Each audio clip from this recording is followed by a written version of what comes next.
સોરઠમાં ગણોદ ગામ, ત્યાં હઠીભાઈ દરબાર રહેતા હતા. તે ગોપાળાનંદ સ્વામીના કૃપાપાત્ર શિષ્ય હતા. હઠીભાઈના મિત્ર હતા જસાભાઈ ખવાસ. તે માર્ગીના પંથના હતા. હઠીભાઈએ કહ્યું, મિત્ર ચાલો આપણે ગઢપુર સમૈયામાં જઈએ, સ્વામિનારાયણ ભગવાનના દર્શન કરીએ. બંને મિત્રો ગઢપુર આવ્યા. શ્રીજી મહારાજના દર્શન કર્યા. વર્તમાન ધરાવી કંઠી બાંધી, ધર્મ નિયમની રીતભાત બધી શીખવાડી. પછી ઘરે આવ્યા. 4-5 મહિના નિયમ ધર્મનું બરાબર પાલન કર્યું. પછી માર્ગી પંથના બાવાએ જેમ તેમ અવળું સમજાવીને સત્સંગમાંથી દગાવી નાખ્યા. તેથી પાપ કરવાનું ચાલુ કરી દીધું. હઠીભાઈને દુઃખ થાય પણ કરે શું? 8 વર્ષ પછી બીમાર થયા. જસાભાઈને જમદૂતો લેવા આવ્યા. ખૂબ માર મારે. જસાભાઈ બાવાને યાદ કરે પણ કોણ છોડાવે? એમ કરતા ગઢપુરનો સમયો યાદ આવી ગયો અને તરત બોલાઈ ગયું, હે સ્વામિનારાયણ, મને બચાવો, જમદૂતો મને મારે છે. તરત ગોપાળાનંદ સ્વામી હાજર થયા. સંતોને જોયા ને જમદૂતો નમસ્કાર કરીને ભાગ્યા. સંતો ખાટલા પાસે આવ્યા. જસાભાઈએ રડતા રડતા પ્રણામ કર્યા. સ્વામી, તમે મને મરતા બચાવ્યો. જમનો માર ખમાતો નહોતો.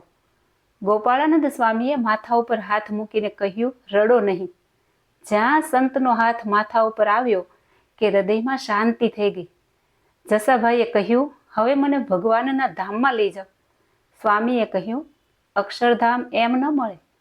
મોહ મમતા તજવા પડે. અહમ મમત્વાદિકની ગ્રંથિ નીકળી જાય ત્યારે અક્ષરધામમાં જવાય. સ્વામીએ કહ્યું, હવે તમે 10 વર્ષ આ દુનિયામાં રહેશો. 10 વર્ષમાં પરલોકની કમાણી કરી લેજો. દાન પુણ્ય, ભજન ભક્તિ, પૂજા પાઠ, કથા કીર્તન, સત્સંગ સમૈયા પેટ ભરીને દિવસને રાત કર્યા કરજો. શ્રીજી મહારાજની મૂર્તિને અંતરમાં ધારી રાખજો. ઢીલા ન થાશો. વાવણી અને તાવણીમાં બરાબર ખબરદાર રહેવું પડે. વાવણી વખતે મુહૂર્તની વાટ જુએ તો વરસ કોરું જાય, અને ઘી તાવવા મૂક્યું હોય અને ગાફેલ રહે તો ઘી બળી જાય, બગડી જાય. સતત સાવધાની રાખવી પડે. તેમ સતત સાવધાની રાખીને ભજન ભક્તિ કરે તો જ મોક્ષ થાય. 10 વર્ષ પછી શ્રીજી મહારાજ સંતો સાથે જસાભાઈને તેડવા આવ્યા. વિમાનમાં બેઠા. વિમાન સિદ્ધિઓના લોકમાંથી પસાર કર્યું. જસાભાઈ એક નજરે સિદ્ધિઓને જુએ છે. ભગવાનને ભૂલી ગયા. ભગવાને વિમાન ઊભું રાખ્યું. જસાભાઈ સિદ્ધિઓને જોતા જ રહ્યા ને ભગવાને વિમાન ચાલતું કરી દીધું. પછી જસાભાઈ ચારે બાજુ જુએ છે. વિમાન ક્યાં ગયું? હવે શું કરું? પસ્તાવાનો પાર નથી. હાથમાં આવેલા ભગવાન છટકી ગયા. ખૂબ રડે છે. ગોપાળાનંદ સ્વામી યાદ આવી ગયા. તેના યોગે ભગવાન દર્શન દઈને ધામમાં તેડી ગયા.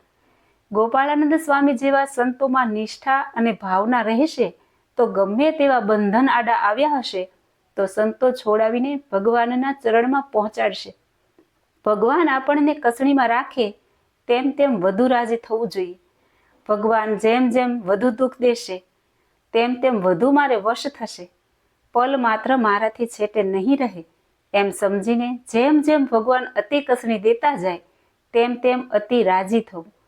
દુઃખ દેખીને અથવા પોતાના દેહ સુખ સારું પાછો પગ ભરવો નહીં. જય શ્રી સ્વામિનારાયણ.